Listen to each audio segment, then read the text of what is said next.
अस्सलामु अलैकुम रहमतुल्लाह।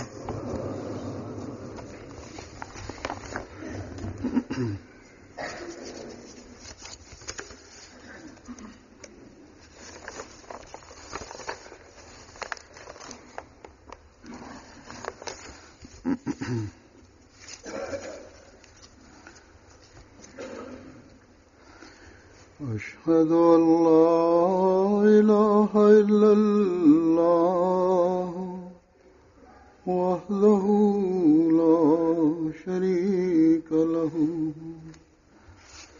وأشهد أن محمدا عبده ورسوله أما بعد فأعوذ بالله من الشيطان الرجيم بسم الله الرحمن الرحيم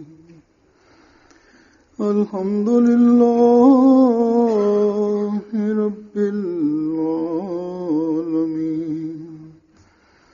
الرحمن الرحيم مالك يوم الدين إياك نعبد وإياك نستعين اهدنا الصراط المستقيم صراط الذين أنعمت عليهم غير المغضوب عليهم ولا الضالين.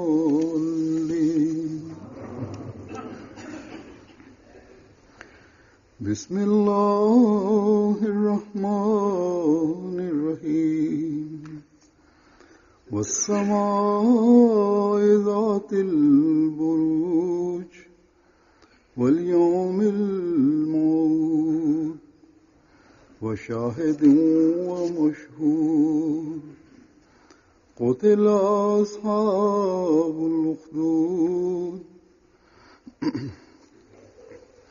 قتل أصحاب الأخدود النار ذات الوقود إذ هم عليها قعود وهم على ما يفعلون بالمؤمنين شهود.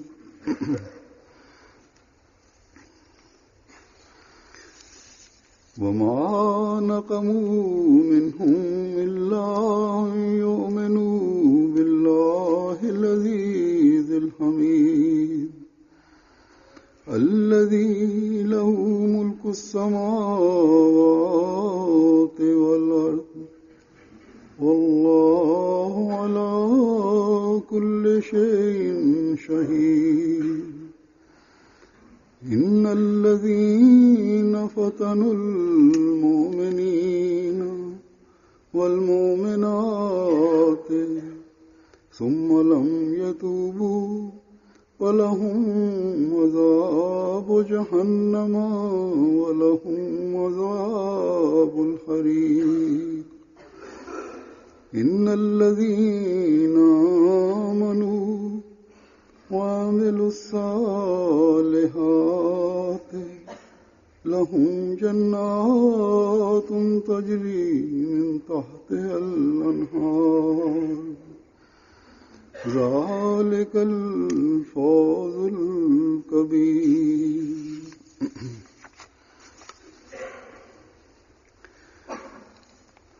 इन आयात का तर्जुमा Përkthimi I këtyre ajeteve është: për qiellin me yesi dhe për ditën e premtuar dhe për një dëshmitar dhe për atë që dëshmohet, do të shkatrohen njerëzit e hendekve, të atij zjarri që është në lëndë djegëse, kur ata do të jenë të ulur rreth tij dhe ata do të jenë dëshmitar të asaj që do t'u bëjnë besimtarve. Dhe ata I grindin besimtarët vetëm sepse këta besuan në Allahun, të plotfuqishmin, të lavdishmin, të cilit I përket sundimi I qiejve dhe I tokës. Dhe Allahu është dëshmitar I çdo gjëje. Me të vërtet, ata që I përndoqen besimtarët e besimtaret dhe nuk pendohen, do të kenë dëshkim të xhehenemit dhe ndëshkim të zjarrit. Me të vërtet, ata që besuan dhe bën vepra të mira, do të kenë kopshte në për të cilat rjedhin lumenj. Ky është suksesi madhor.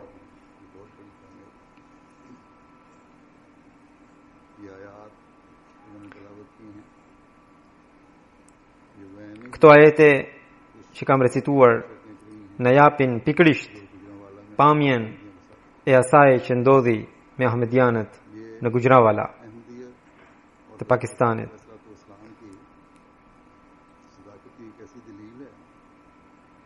e cila njëkohësisht përbën një argument të qartë të vërtetësisë së Ahmediatit e të Mesiut të premtuar alayhis salam. Nëse muslimanët e drejt do të thellohen në kuptimet e surës El-Buruj, do të kuptojnë fare qartë realitetin e përndjekjes që u bëhet Ahmedianëve, sidomos të asaj përndjekjes dhe veprimtarisë në të cilën kanë dorë dietarët, liderët, politikanët dhe qeveritë e tyre, dhe rrjedhimisht do të arrijnë edhe të besojnë Mesihut të premtuar alayhis salam dhe nuk do të përfshihen në mizorin që të padrejtët dhe pinjollët e tyre u bëjnë Ahmedianëve.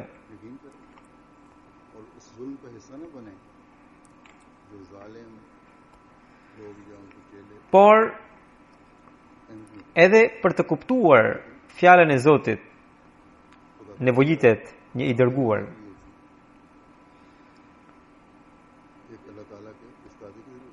Kurse gjendja e tyre është e tillë sa që ata as nuk duan ta dëgjojnë zërin e atij të dërguari. Andaj shtohen vetëm në mizori.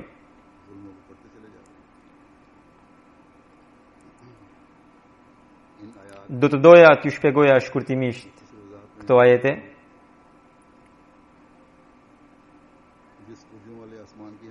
Në këto ajete është sjell dëshmia e qiejve me yjesi, të cilat sipas astronomëve janë 12. Në kuptimin metaforik, këto janë 12 yjesi shpirtërore që kanë rëndësi të veçantë në historinë islame dhe që simbolizojnë 12 mugjadidet, pra reformatorët, të cilët u shfaqën dhe u shkëlqyen në qiellin e Islamit pas perëndimit të diellit të tij, edhe të cilët bën detyrën e tyre duke I dhënë dritë njerëzimit për një kohë të caktuar. Ka hadithe që përcaktojnë këtë periudhë dhe edhe dietarët e mëparshëm kanë folur rreth saj. Është e çuditshme që muslimanët e sotëm I pranojnë këta 12 njerëz të caktuar prej Zotit të lartësuar, të cilët përgjatë 12 shekujve përhapën rreze drite në kohra të errta që I erdhën Islamit. Por kur Zoti I lartësuar dërgoi të caktuarin e shekullit 13, mu sipas premtimit të tij, që është bërë në ajetin wal yawmil maw'ud, ku Zoti I sjell dëshminë e ditës së premtuar, ata e mohuan. Për 12 të parët I dërguari Allahu sallallahu alaihi wasallam kishte parathënë se do të vinin në krye të çdo shekulli. Por këtë të premtuar e ka parashikuar në mënyrë të veçantë edhe Zoti I lartësuar dhe edhe I dërguari Allahu sallallahu alaihi wasallam ka dhënë shenja të ndryshme rreth tij. Për shembull, një shenjë është ajo e eklipsit të hënës e të diellit gjatë muajit të Ramazanit, dhe ka edhe plot shenja të tjera që u shfaqen si drita e diellit, madje vazhdojnë të shfaqen.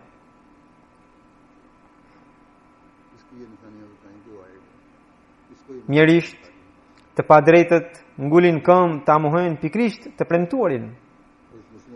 Madje, pas deklaratës së Mesiut të premtuar alayhis salam dhe edhe sot, disa prej dietarëve vijojnë të pohojnë me të madhe se nuk u duhet më ndonjë reformator. Kjo sepse ata kanë frikë se do të hiqet plijësia dhe do të demaskohet dia dhe mendja e tyre. Rreth ardhjes së vet në kohën e duhur, pikërisht sipas premtimeve, sipas parashikimeve, Mesiu premtuar alayhis salam thot: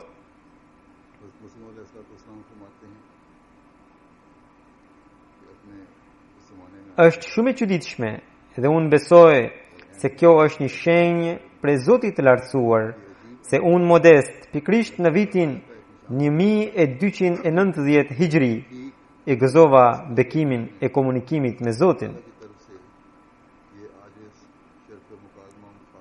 Ishin pra fjalët e Mesiut të premtuar alayhis salam. Pastaj Mesiu premtuar alayhis salam deklaroi të ishte Mesi i premtuar dhe u shfaqën shenja toksore dhe qiellore në mbështetje të tij.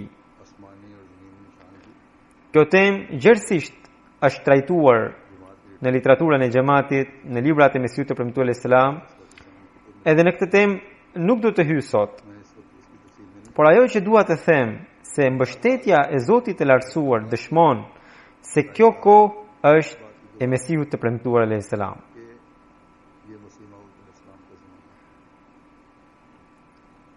Më pas në këto ajete, Allahu i Madhrishëm thot se padyshim që Islami do të ketë një rilindje në ditën e premtuar.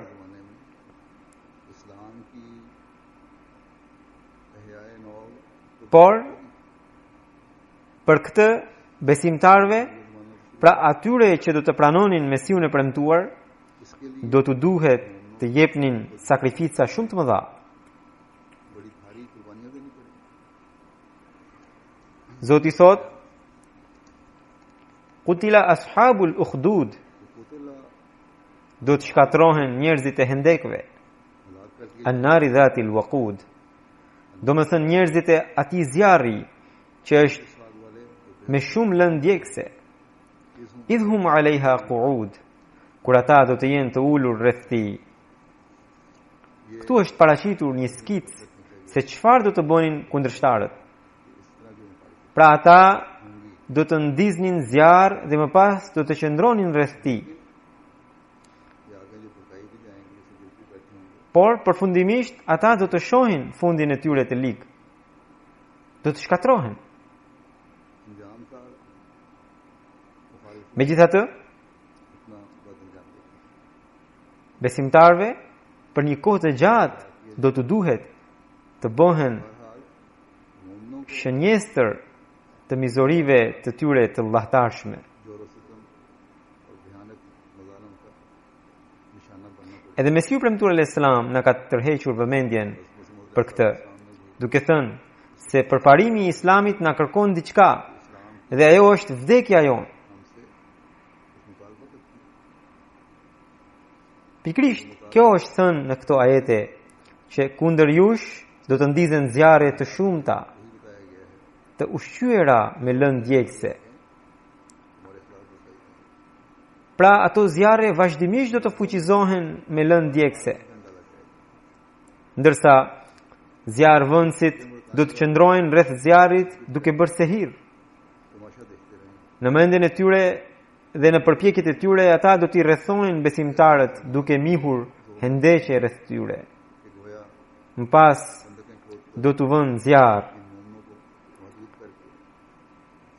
Por Allahu i Madhrishëm, që në fillim e bëri të qartë fundin e tyre duke thënë se ata do të shkatrohen, pra do të shkatrohen pikrisht ata që tentojnë t'i rrethojnë e t'i djegin besimtarët nga të katër anët. Edhe pse besimtarve do të duhet të kalojnë përmes vuajtjeve të zjarrit të ndezur nga armiqt.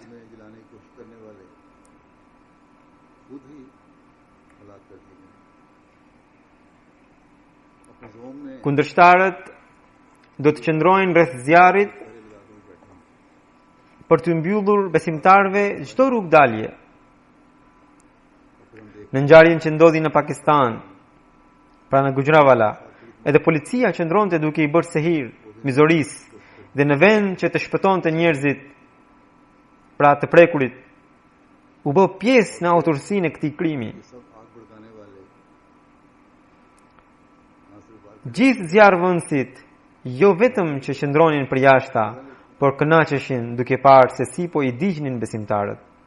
Kjo është pikërisht ajo që është thënë në këtë ajet, kur ata do të jenë të ulur rreth tij, pra rreth zjarrit. Kjo nuk është vetëm një ngjarje e së kaluarës që përmend Kurani, por ishte edhe një parashikim që thotë se kundërshtarët e besimtarëve do të ndezin zjarr në këtë mënyrë dhe do t'i bëjnë edhe roje atij zjarri. Pra, kjo është një dëshmi tjetër e vërtetësisë që jemi në rrugën e drejtë, që jemi besimtar dhe njëkohësisht që kundërshtarët I përkasin atij grupi që ndezin zjarr kundër besimtarëve. Më pas qëndrojnë rreth tij për të mbyllur besimtarëve çdo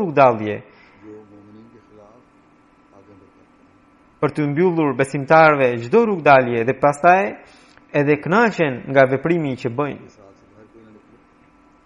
Do të përmend disa detaje të kësaj ngjarjeje kur do t'ju tregoj të dhënat të dëshmorëve, sipas të cilave do t'ju bëhet e qartë se pikërisht kjo ishte pamja e kësaj ngjarjeje. Kundërshtarët së pari I mbyllën dyert e shtëpisë dhe pastaj I vunë zjarr. Pastaj nga dritaret u tallën me ata 10 a 11 ahmedian që kishin mbetur në një dhomë. Shumica prej tyre ishin gra e fëmijë.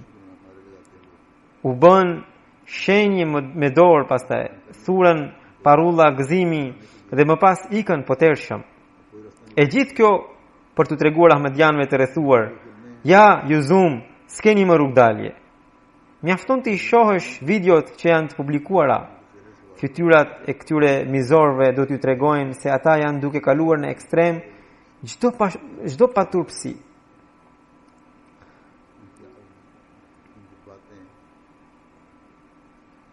Janë dëshmuar veprimet e tyre, parullat e tyre dhe fjalët e tyre.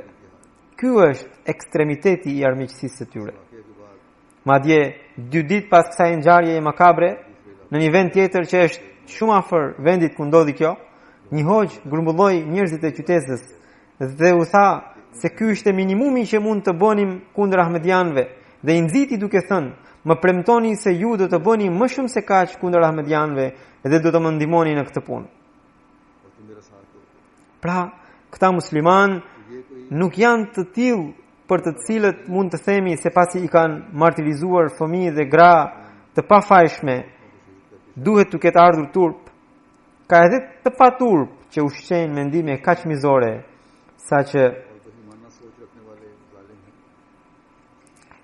saqë pas kësaj ngjarjeje postuan mesazhe në Twitter duke thënë: "Kjo që u bë me ahmedianët u bë shumë mirë dhe ishte e duhura." Inna lillahi wa inna ilaihi raji'un. Jemi te Allahut dhe tek ai do të kthehemi. Ajo që është më e pikëlluesja është që e gjithë kjo po bëhet në emër të Allahut të lartësuar dhe të profetit të tij. Fjalët idhum alaiha qu'ud, kur ata do të qëndrojnë të ulur rreth tij, tregojnë se kundërshtarët do të qëndrojnë gjatë atje duke zgjeruar planet e tyre ndëshkuese. Fjala qu'ud do të thotë të ulur, dhe kjo përdoret edhe si shprehje për të treguar zgjatjen e veprimit prej vepruesve. Pra, përpjekjet e tyre për të nxjerrë gënjeshtra, për të bërë mashtrime dhe për të përndjekur besimtarët, mbase do të vijojnë gjatë, sepse kundërshtarët do të vijojnë të dalin. Ata do të tentojnë të zgjerojnë përpjekjet e tyre, ama ato kanë një kufi. E kufiri I tyre është pikërisht ai që u ka përcaktuar Zoti I lartësuar duke u thënë: "Bëni çfarë të doni, ama unë do t'ju bëj ju të hidheni përfundimisht në këtë zjarr." Dietarët e tyre e dinë shumë mirë se po veprojnë me gënjeshtra. Ata nuk kanë asnjë argument për ta hedhur poshtë deklaratën e Mesiut të premtuar alayhis salam, përveç se të thurin gënjeshtra apo të paraqesin shkrimet e tij duke i deformuar. दावे को रख कर सिवाय से कि झूठी बातें बनाई Kundërshtimi u ka verbuar syt. किताबों में से Ata vetëm vijojnë të përhapin armiqësi, e vijojnë të përhapin armiqësi kundër ahmedianëve. I bashkojnë edhe njerëz të thjesht në ndezjen e këtij zjarri.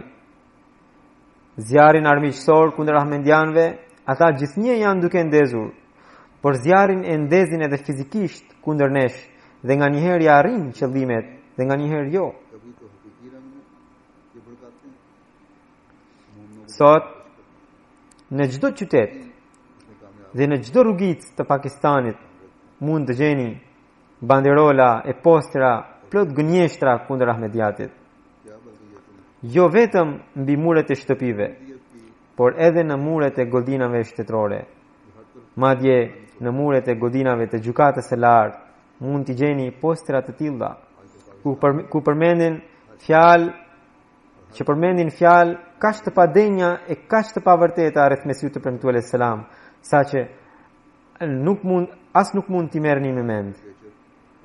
Me fjalë të tilla që nuk kanë kurfar lidhje me besimet e xhamatit, ata përpiqen t'i nxisin njerëzit kundër tyre, kundër ahmedianëve. बातें उस मसीह अलैहिस्सलाम की तरफ मंसूब की हैं या जमात के अकायद की तरफ मंसूब करते हैं ये लोग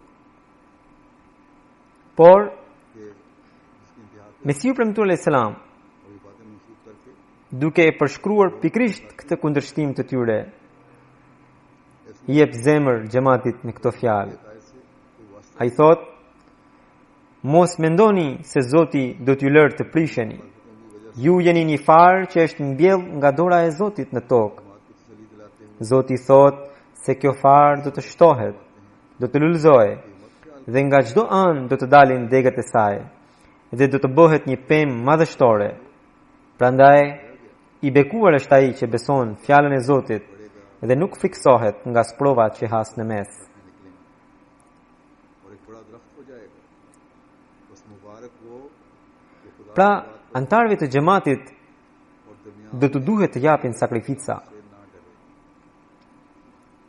Por pema e xhamatit që është e mbjell nga Zoti i Madhrishëm रात को तो me bekimin e Zotit देनी पड़ेंगी do të vazhdoj të rritet e të lullëzoje, inshallah. ये अल्लाह ताला के फजल से बढ़ता Ndërsa, këta zjarrvënës do të shohin veten duke u djegur në atë zjarr, ose Zoti i lartësuar në ndonjë mënyrë tjetër do të krijojë mjete të ndëshkimit të tyre. इसी आग में जलता देखें या Qutila ashabul ukhdud, उन्हें हलाक करने के समान u shkatruan njerëzit e hendekve. Është një profeci që po përmbushet kundër armiqve të xhamatit Ahmedia dhe do të vazhdojë të përmbushet. Ata do të vazhdojnë të shkatrohen dhe edhe ata nuk do të ndalin mizoritë e tyre, por do t'i përsërisin. हलाक होते रहेंगे Megjithatë, बस ये पेशगोई pema e Ahmediatit बार बार që është e mbjell nga dora e Zotit और फिर ये बार बार अपने जुल्मों do të vazhdojë të rritet, inshallah taala. अपने जुल्मों का यादा भी करते रहेंगे Historia जो खुदा ताला 125 vjeçare e xhamatit Ahmedia dhe ky përparim i sotëm i tij duhet të jenë një mësim për ta, për të kuptuar se kjo punë nuk është e njeriut, por e Zotit të Madhrishëm, dhe se duke ndërhyrë në punë të Zotit dhe duke tentuar për ta penguar atë, इंसानी का ata do të kenë vetëm mospëlqimin e Allahut e asgjë tjetër jo. और खुदा ताला के काम में दखलंदाजी करके उसे रोकने की Ata e dinë shumë mirë se po gabojnë dhe se edhe Kurani i shenjtë nuk i mbështet. के कुछ नहीं ले रहे Asnjë fjalë të dërguarit të Allahut sallallahu alaihi wasallam nuk i mbështet. कि गलत करते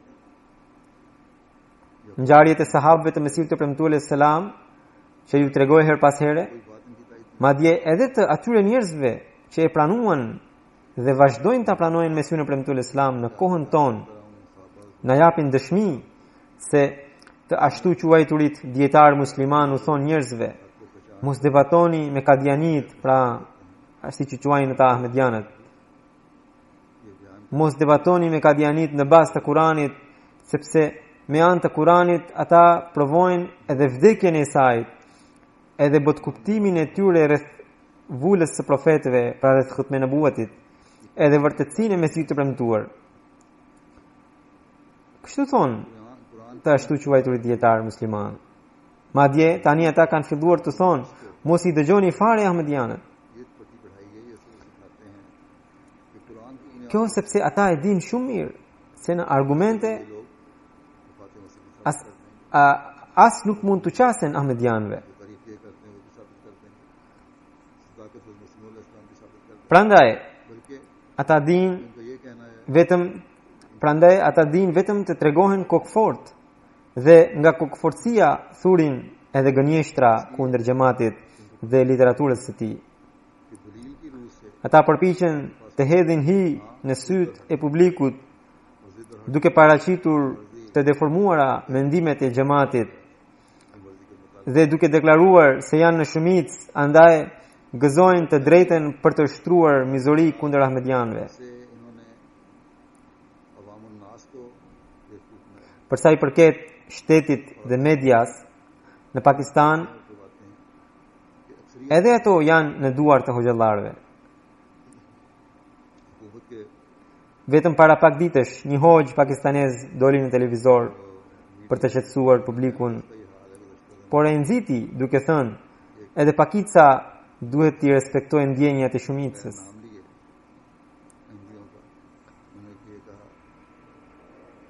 Pra,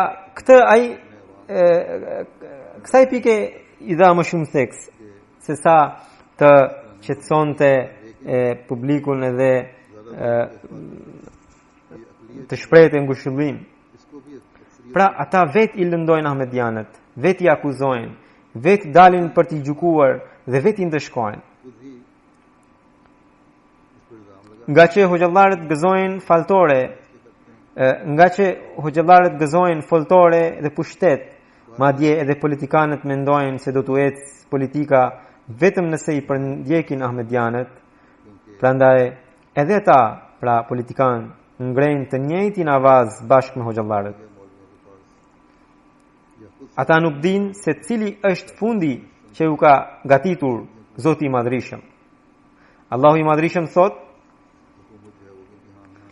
Innal ladhina fatanu al-mu'minina wal-mu'minati thumma lam yatubu falahum 'adhabu jahannama wa lahum 'adhabu al-hariq. Me të vërtet, ata që i përndoqën besimtarët e besimtaret dhe nuk pendohen, do të kenë ndëshkim të xhehenemit dhe ndëshkim të zjarrit.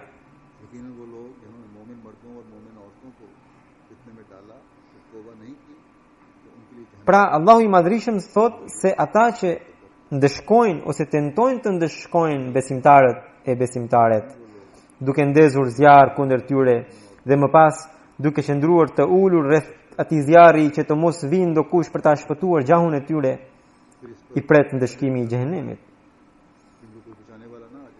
Kundërshtarët përpiqen të ndezin edhe zjarrin fizik, edhe zjarrin e fshehtë për t'i përndjekur besimtarët në çdo mënyrë.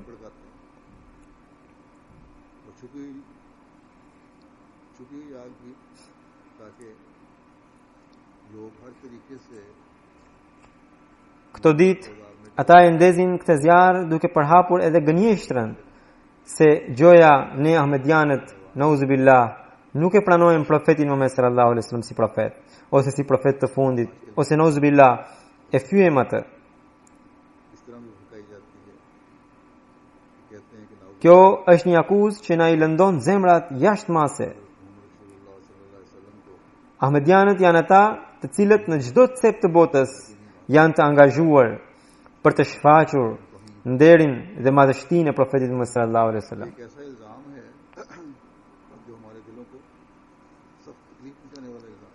Kudo që bëhet përpjekje për t'ia diskredituar emrin të dërguarit të Allahut sallallahu alaihi wasallam, më së pari ahmedianët japin përgjigje.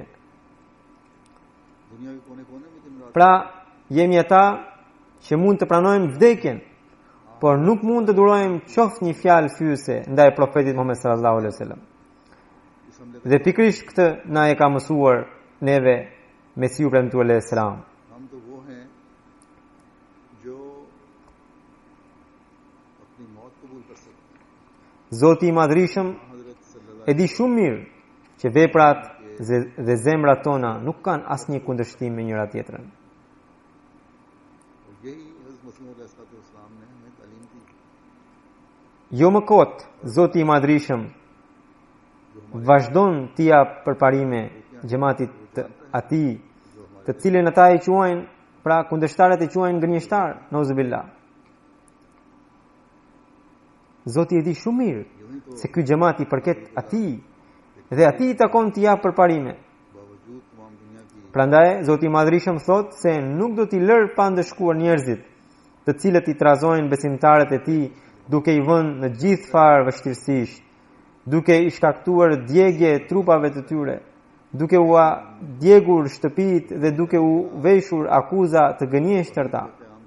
Edhe pse besimtarët ditë e natë qëndrojnë të angazhuar në vendosjen e tauhidit, të madhështisë së Zotit dhe të madhështisë së profetit të tij të fundit.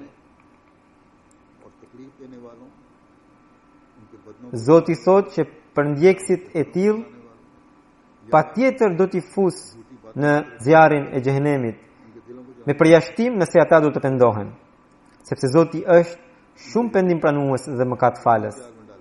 Por nëse nuk pendohen, सिवाय इसके por nëse ata nuk pendohen, atëherë le ta dinë, falahum azabu jahannama wa lahum azabul hariq. Për ta është ndëshkimi i xhehenemit dhe për ta është ndëshkimi i zjarrit. लेकिन अगर तौबा नहीं करते Ashtu siç ata u adogjen apo tentuan t'u adigjnin zemrat, trupat dhe shtëpit besimtarve, në të njëjtën mënyrë edhe ata do të ndëshkohen. उनके बदनों को जलाया या उनके घरों को जलाया या कोशिश करते Mizorët e tillë do të kenë dy lloje ndëshkimesh, edhe së jashtmi, edhe së brendshmi, इसी तरह उन्हें भी edhe të djegjes e edhe të xhehenemit. Ata na trazojnë dhe tentojnë të na djegin zemrat duke përdorur emrin e Atij, i cili për ne është më i dashuri se sa jeta jonë, duke na veshur akuza të gënjeshtërta rreth tij. हमारे दिलों को तो ये लोग झूठे इल्जाम Por atyre u digjen zemrat के बारे में nga zjarri i zilis, duke parë të vërtetën dhe duke parë përparimin e jashtëzakonshëm të xhamatit. जानों से भी ज्यादा प्यार दिलों को जलाने की कोशिश Ata mendojnë se si ka mundësi që edhe pse bëjnë çmos për t'i përndjekur ahmedianët, prapse prap को देखकर çdo ahmedian mbetet i vendosur në mënyrë të palëkundur në besimin e tij. यूं हमारी तमाम Pse çdo fëmijë, çdo i moshuar, çdo grua, çdo burr ahmedian, sipas tyre nuk u friksohet, por merr çdo lëndim në gjoks duke i parë sy me sy për ndjekësit e vet. और हमारे जुल्मों का आंखों में आंखें डालकर मुकाबला क्यों कर रहा है Ahmedianët e Gujarat kishin dhënë sakrifica të mëdha edhe gjatë trazirave të vitit 1974 dhe duke u bërë shembull për të tjerët, pra u bën shembull për të tjerët dhe edhe sot ata vendosën shembullin e sakrificave të tyre. 8 साल की बच्ची Këtë herë një vajzë 7 muajsh, një vajzë tjetër 8 vjeçe, një grua janë ato që dhanë sakrificën e tyre, jetës së tyre duke rënë dëshmore. Madje ndërto është edhe një fëmijë që nuk kishte ardhur ende në këtë botë, i cili vetëm pas 1 muaji e gjysmë do të shite botën, por për shkak të mizorëve u privua nga jeta duke sakrifikuar jetën pa lindur akoma. Sidoqoftë, Zoti i Madhrishëm na ka treguar shumë qartë se si do të jetë përfundimi i këtyre zjarrvënësve dhe mizorëve, por ka edhe diçka tjetër. Ai ka treguar edhe shpërblime që do të marrin besimtarët dhe sakrificë bërësit. Zoti thot: Innal ladhina amanu wa amilus salihati lahum jannatun tajri min tahtiha al-anhar, dhalika al-fawzul kabir. Me të vërtet, ata që besuan dhe bën vepra të mira, do të kenë kopshte nëpër të cilat rrjedhin lumenj. Ky është suksesi madhor. Armiqt ndezën zjarr kundër besimtarëve dhe e mbikëqyrën zjarrin që të mos shuhe, siç dëshmojnë edhe raportet e kësaj ngjarjeje. Kur erdhën zjarr fiksit, mizorët jo vetëm që i ndaluan, por i zbrapsën duke vërshuar gur drejt tyre që të mos bënin asnjë hap për ta shuar zjarrin dhe nuk u mjaftuan me kaq. Ata i ndaluan edhe ambulancat që të mos merrte asnjë të lënduar nga shtëpi që po digjeshin.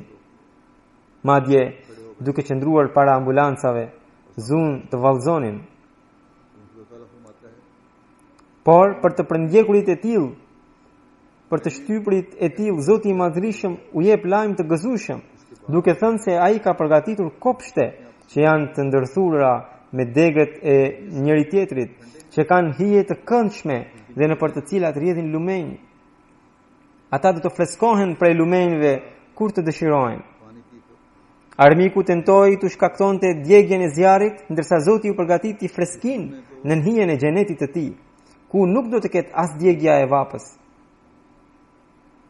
Armiku tentoi të shkaktonte vdekje nga asfiksia fëmijëve të pafajshëm dhe një gruaje të smur, por Allahu u premton dëshmorëve të tillë atmosferë të këndshme, ujë të freskët dhe kopshtet ku trupat dhe fytet e tyre gjithmonë do të ndjejnë freski.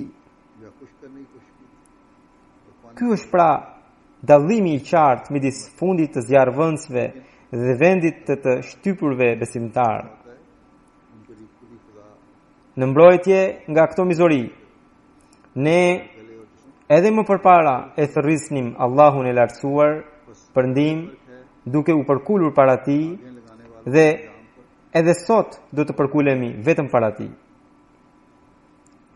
Në këto ajete ka përgjigje edhe për atë zonjë nga Gjermania, e cila në një letër më pyeti se derisa Mesihu premtuar Islam ka shpallje prej Zotit që thot: mos më tremni nga zjarri, zjarri është shërbëtori im dhe shërbëtor i shërbëtorëve të mi. Zonja në fjalë nuk shtoi ndonjë koment, por nga letra më la të kuptoja që nëse kjo ishte shpallje, pse ndodhi e gjithë kjo?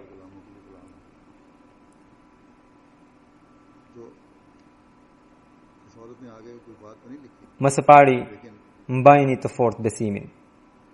Sepse pikërisht në këto ajete, Zoti paraprakisht na ka treguar edhe për këto sprova që do të ndodhnin. Këto ajete janë shumë të qarta, ndërsa kuptimi i shpalljes në fjalë është që ne nuk jemi si ata që u tremben këtyre sprovave. Siç thot Kurani famlar, që kundërshtarët do të ndezin zjarre të ndryshme dhe patjetër që do t'i ndezin, por nuk do të arrijnë qëllimin që duan të arrijnë.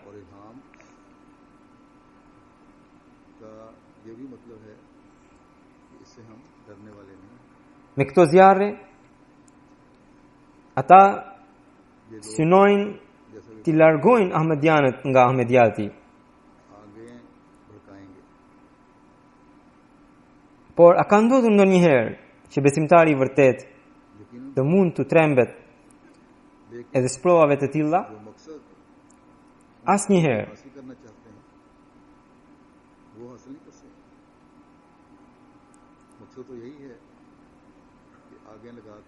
Por ndodhi që pikrisht ato zjarre si shërbëtore u erdhën në ndihmë besimtarëve, ahmedianëve në përparimin e tyre, duke hapur dyert të reja të përparimit dhe duke u forcuar besimin besimtarëve. Edhe në rastin e ngjarjes së Guxhrawalas, nëse na u bë humbje materiale, ajo na hapi edhe dyert të reja të njohjes kaq të gjerë sa që befasohemi. Përveç kësaj, si që thash edhe më përpara, që shumë herë armiku edhe dështoi në synimet e tij. Pra, nëse çdo herë rezultati na tregon fuqishëm ndihmën e Zotit të lartësuar, atëherë duhet të dimë se edhe kjo shpallje ka kuptime të ndryshme. Ka edhe kuptim të drejtë për drejtë, por edhe metaforik. Pastaj, si që thash, Vetë Zoti i lartësuar pohon që ai do t'i ndëshkojë zjarrvendësit me zjarr. Ndërsa të prekurve nga zjarri u premton kopshte hiegjera. Fëmijët e pafajshëm padyshim janë xhenetli, por duke dhënë jetën në këtë rrugë, ata u bën akoma më të dashur të Zotit. Zoti i lartësuar i mbuloi me krahët e tij të dashurisë.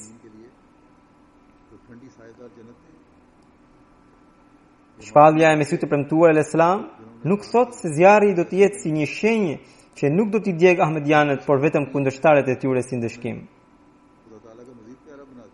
Nuk thuhet asnjë gjë e tillë në të. Mesazhi i saj është që ne ahmedianët nuk do t'i trembemi zjarrit, dhe kjo si shenjë do të përmbushet herë edhe fizikisht dhe herë metaforikisht.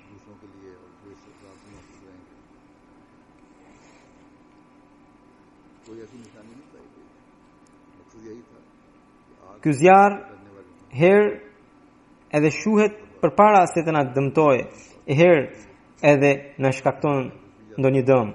Një gjë e tillë vërehet edhe në kohën e profetit Muhammed sallallahu alaihi wasallam. Ndëshkimi që ishte i përcaktuar nga Zoti për mohuesit ishte ndëshkimi i luftës. Ata nuk patën ndëshkime të tjera. Këtë na e sqaron edhe Mesihu premtuar al-Islam që lufta për ta ishte edhe si ndëshkim dhe nëpërmjet saj u thye arroganca e tyre. Por në atë betejë, a nuk u martirizuan edhe musliman? Patjetër që po.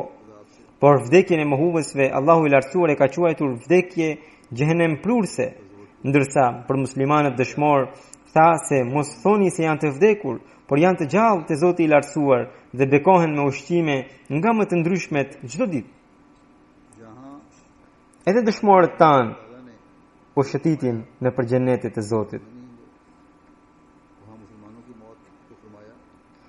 Mbase, është hera e parë në historinë e xhamatit Ahmedia që të gjithë dëshmorët që u sakrifikuan janë femra, pra vajza dhe një grua, 2 vajza dhe një grua. Asnjë mashkull nuk u përfshi në këtë sakrificë. Andaj, sakrificat e këtyre të pafajshmëve u afruan akoma më shumë ndëshkimin mizorëve. Këto sakrifica në asnjë mënyrë nuk do të shkojnë kot. Këtu dua t'ju sqaroj edhe një gjë tjetër.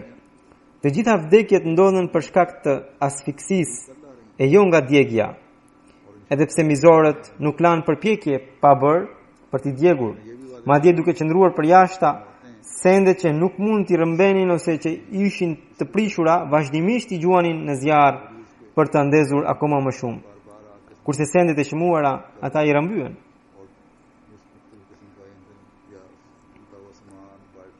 Tani do t'i përmend shkurtimisht disa të dhëna të kësaj ngjarjeje. Ndër dëshmorët, si që thash, janë një grua, zonja Bushra Begum, bashkëshortja e të ndjerit Zoti Munir Ahmed, 2 vajzat e dashura Hira Tabassum dhe Kainat Tabassum, që ishin të bijat e Muhammed Buta sahibit. Megjithse keni dëgjuar apo lexuar raportin e kësaj ngjarjeje, do doja të përmendja edhe unë. Më 27 korrik të vitit 2014 në lagjen Arafat të Kachipomp të provincës Gujranwala, kundërshtarët ekstremist sulmuan shtëpitë e ahmedianëve. U bën zjarr, mbetën të martirizuar zonja Bushra Begum, bashortja e të ndjerit Munir Ahmed Sahib, e cila ishte 55 vjeçe, 2 vajza të vogla e dashura Hira Tabassum, 6 vjeçe, dhe dashura Kainat Tabassum, që ishte vetëm 8 muajsh. Dhe të dyja ishin të bijat e Muhammed Buta sahibit. Inna lillahi wa inna ilaihi raji'un. Jemi të Zotit dhe te Zoti do të kthehemi. Sipas raporteve, ditën e ngjarjes, i biri i dëshmores Muhammed Ahmed sahibi pas iftarit kishte shkuar te një klinik afër shtëpisë së tyre për të marrë ca ilaçe. Atje pa që disa njerëz kishin rrethuar kushiririn e tij Vakas Ahmedin Ai shkoi për të ndërhyrë që ta edhe për të zgjidhur problemin, por njerëzit filluan të fjaloseshin edhe me të dhe akuzuan se një djalë ahmedian gjoja se kishte postuar një fotografi të deformuar të Çabes në Facebookun e tij. Nauzubillah. Muhammed Ahmedi u tha se ne as nuk mund të imagjinojmë një gjë të tillë. Tani kjo ngjarje tregon shumë qartë se e gjithë kjo ishte një intrig, një plan i paramenduar. Sidoqoftë, të ligët që deri më tani fjaloseshin me dy të rinj ahmedian filluan edhe të rihnin. Njëri mori një shishe të cilën e theu dhe me të e goditi të rinjun ahmedian, duke parë se situata po dilte jashtë çdo kontrolli. Muhammed Ahmedi mori në telefon të vëllain Muhammed Butan dhe Xhaxhan Helil Ahmedin dhe i thiri për ndihmë. Ata erdhen dhe u përpoqën ta qetësonin situatën. Gjatë kësaj kohe Helil Ahmedi u plagos nga goditja me shishe të thyer. Megjithatë, gjendja u qetësua përkohësisht. Ata u kthyen në shtëpi. Pas pak kohe, doktori i klinikës ku kishte ndodhur kjo ngjarje i mori në telefon Muhammed Butan dhe Fazl Ahmedin dhe u tha se këtu po grumbullohe njerëz dhe kishin synim që t'ua sulmonin shtëpitë. Madje u bë edhe njoftim në lagje nga organizata e tregtarëve, pra Anjuman Tajiran, që njerëzit të grumbullohen dhe t'i mbyllnin dyqanet e tyre dhe kërcënuan se ai që nuk do ta mbyllte dyqanin e vet do të mbaj përgjegjësi për çdo dëm që do t'i shkaktohet. Pra, me një organizim të plot, kundërshtarët e nisën këtë mizori. Në këtë lagje ka afërsisht 18 shtëpi ahmediane. Me të dëgjuar njoftimin, ahmedianet e 15 shtëpive prej 18-ve dolën për jashta, por zoti Muhammed Buta dhe dy familje të tjera që ishin vëllezër të Muhammed Ashrafit sahibit, presidentit të xhamatit, ende ishin në për shtëpitë e tyre. Turma që po grumbullohe rreth orës 8:30 në mbrëmje i sulmoi shtëpitë e ahmedianëve, duke bërtitur dhe duke ngritur me të madhe parullat e tyre. Hapën edhe armëzjarri, filluan t'i thyenin dyert që ishin të mbyllura nga brenda. Këtu policia dha një raport të gënjeshtër duke thënë se armëzjarri u përdor nga të dyja palët, kurse armët i përdorën vetëm sulmuesit. Antarët e xhamatit nuk përdorën asnjë armë për mbrojtje. Kundërshtarët i sulmuan nga çdo anë duke i rrethuar. Në këtë zonë ka shumë shit. Shit në përgjithësi flasin shumë për mbrojtjen e pakicave, por në këtë ngjarje edhe ata ngjishëm morën pjesë. Presidenti i xhamatit ton menjëherë njoftoi komisarin pra SHO dhe ai i tha se komisari i tha se po gjende vetë me trupa policore në vendngjarje dhe ishte duke i marrë sulmuesit me vete për të negociuar me ta. Ndërsa e vërteta është që ai nuk i mori me vete dhe sulmuesit bën sulmin për të dytën herë. Ata ishin të armatosur dhe pajisur me mjete të forta. Kjo turm sa vinte e shtohe. Më së pari ata ndërpritën energjinë elektrike dhe i thyen sahatet. Në këtë gjendje, familja e presidentit të xhamatit nga Taraca i kërkoi streh fshinjit e tyre që i përkiste sektit Ehli Kur'an. Ata ishin njerëz të mirë dhe i morën në streh. Pra nga Taraca kaluan në shtëpinë e komshiut. Kurse Muhammed Buta sahib dhe i vllai Fazl Ahmed sahibi u mbyllën në një dhomë, pra familjet e këtyre u mbyllën në një dhomë në katin e sipërm të shtëpisë së tyre. Ekstremistët i thyen dyert e shtëpisë dhe u futën brenda dhe tentuan ta thyenin edhe derën e asaj dhome ku ishin mbyllur 11 gra e fëmijë ahmedian. Kur dera nuk u thye, ata e mbushën vrimën e drynit me elfi, pra me një ngjitse, që dera të mos hape më as nga brenda. I thyen xhamat e dritarëve dhe mu aty grumbulluan gjëra plastike, si karige e të tjera dhe u vun zjarr. Tymi helmues filloi të fute brenda përmes dritarëve të thyera dhe shumë shpejt dhoma u mbush me të. Ndërkohë, sulmuesit mizor pas ndesjes zjarrit u tallën me gratë dhe vajzat e mbyllura duke u bërë me dorë si shenjë lamtumire dhe më pas dolën për jashta. Nga asfiksia, zonja Bushra Begum dhe dy mbesat e saj, Hira Tabassum dhe Kainat Tabassum, humbën jetë. Inna lillahi wa inna ilaihi raji'un. Jemi të Allahut dhe tek Allahu do të kthehemi. Kundërshtarët ishin kaq shumë të egër saqë nuk i lejuan as ambulancët që kishin ardhur, një nga spitali e një nga urgjenca, dhe as zjarfiksin që tu afroheshin e t'i nxirrnin të lënduarit, madje i detyruan të ktheheshin ande nga kishin ardhur. E më pas ekstremistët shfrytzuan kohën e tyre të plot për t'i djegur të gjitha shtëpitë dhe duke e bërë këtë veprim makabër vazhdonin të vallëzonin me mbujje.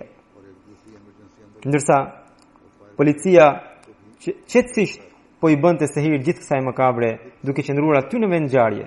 Ajo nuk ndaloi asnjë sulmues nga veprimi i tij. Edhe media shumë vonë erdhi dhe mbuloi këtë ngjarje në lajme. Kryeministri i shtetit Gujranwala, Shehbaz Sharif Saib, bëri koment atëherë kur gjithçka kishte përfunduar. Dëshmorja në këtë ngjarje, zonja Bushra Begum Saheba, Ahmediati në fisin e saj ka ardhur përmes gjyshit të saj në kohën e kalifit të dytë. Ai pra u bë Ahmedian, pastaj fisi i tij fisi i saj ishte bërë Ahmedian. Ndjera u martua me Munir Ahmed Sahib dhe në vitin 1976 erdhën këtu në Gujranwala. Bashorti i kishte vdekur vetëm para 6 muajsh, ndërsa 2 vajzat e vogla ishin mbesat e saj. Ndjera, pra dëshmorja, falte 5 vaktet e namazet e 5 vakteve, tahajjudin falte rregullisht, edhe recitimin e Kuranit bënte rregullisht. Ishte shumë e dashur, shumë e afrueshme edhe shumë mikpritse. Kishte virtyte të larta dhe rregullisht jepte ushqim edhe kafshëve edhe zogjve që kishte rritur. Ajo ndonë se nuk kishte asnjë përgjegjësi pra në punën e xhamatit, prapë sa herë që kërkohe prej saj në një punë, gjithmonë tregohe e gatshme. Gjatë natës kur ra dëshmore, ajo kishte në dorë një unaz floriri dhe 2 vathe floriri dhe para të holla. Mbase kishte mbajtur sepse shikonte se do largoheshin nga shtëpia edhe të kishin diçka për të jetuar. Por pas autopsisë mizorët i morën edhe ato, pra kur morëm trupin e saj, domethënë nuk na i dhanë ato këto gjëra të çmueshme. Një ditë përpara ajo kishte bërë një iftar në gjithë lagjen, edhe vajza dëshmore që ishte 6-7 vjeçe kishte shpërndar iftarin në të gjithë lagjen. 2 vajzat ishin të bijat e Muhammad Buta Sahibit, i cili kishte jetuar edhe në Arabi Saudite, edhe më pas ishte kthyer në Pakistan për shkak të përndjekjes së Ahmedianëve atje, dhe kishte filluar një biznes të makinave, pra të servisit, edhe alhamdulillah Zoti i kishte dhënë shumë bereqet. Ndërsa i vëllai kishte një oficinë për gjeneratorët, edhe madje jepte me qira gjenerator, dhe ai pati shumë fitime edhe nga kjo ata pra kundërshtarët kishin zili ndaj tij. Amir Sahibi i Gujranwalas thotë se kjo familje në këtë lagje është jashtëzakonisht fisnike, madje kishte përparuar jashtëzakonisht shumë edhe në kontributet financiare. Ishte edhe shkak kryesor për prurjen e kaq shumë ahmedianëve për hapjen e xhamatit në këtë zonë. Dëshmorja ka lënë pas 3 vajza dhe 3 djemë dhe 2 vajza, dhe një djalë i saj në fakt është këtu në Angli, jeton këtu. Amir Sahibi gjithashtu tha që ministri 7 korrik kur erdhi kjo turm, e cila përbëhej nga 400 deri në 500 ekstremist musliman, dhe të cilët pra i sulmuan shtëpitë e xhamatit, Dhe ata kishin përhapur lajmin që Gjoja një Ahmedian kishte postuar siç u thash pra fotografinë e deformuar të Qabes, dhe ndërsa ajo as pak nuk është e vërtet, pra e gjithë kjo ishte në bazë të kësaj gënjeshtre. Ata vunë zjarr 6 shtëpive të Ahmedianëve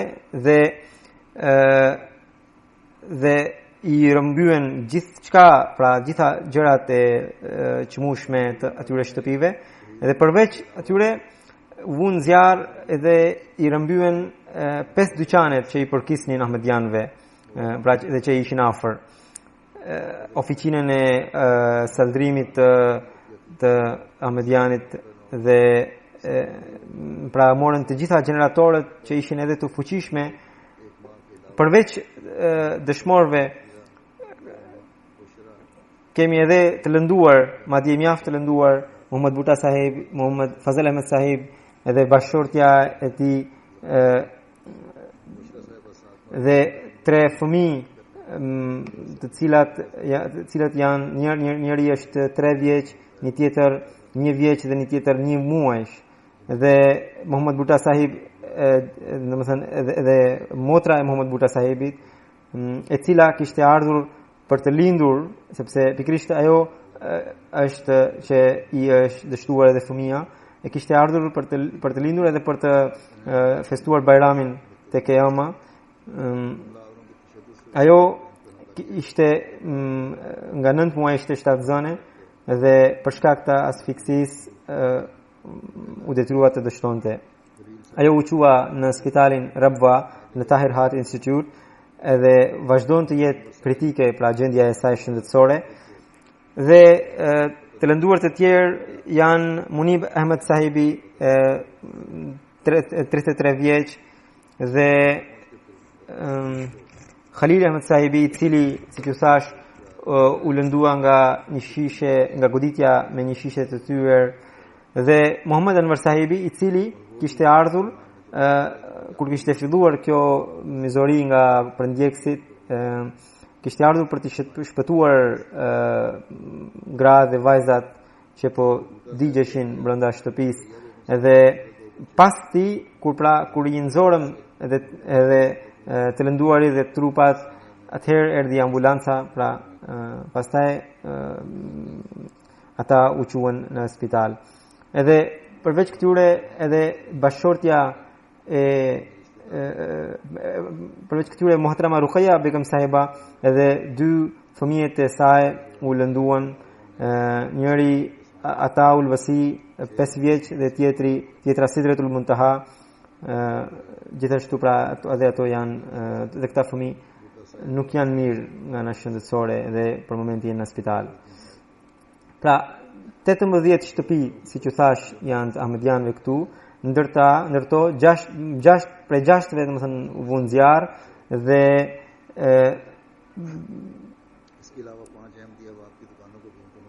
ndërsa në 2 shtëpi kanë bërë vetëm thyerje dhe i rëmbyen sendet e çmuara, ndërsa i rëmbyen edhe 5 dyqanet, si që thash, dhe qendrën e xhamatit atje gjithashtu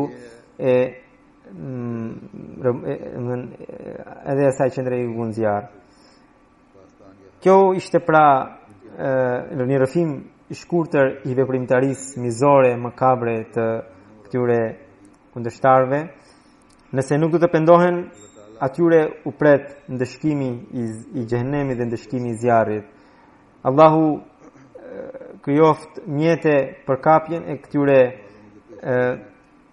kundërshtarëve, dhe sigurisht që ai ngren lart nivelet dëshmorëve, dhe ndërsa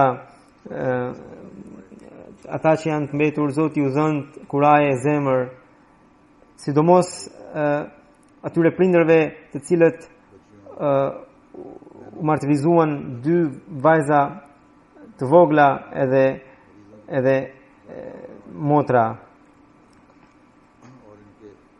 Allahu u dhën shërim të shpejtë të gjithë të lënduarve, dhe edhe ata që patën humbje financiare, ekonomike nga dëmtimi i dyqaneve të tyre, Zoti u dhënë më shumë se përpara dhe u dhënë bereqet nga ana e tij.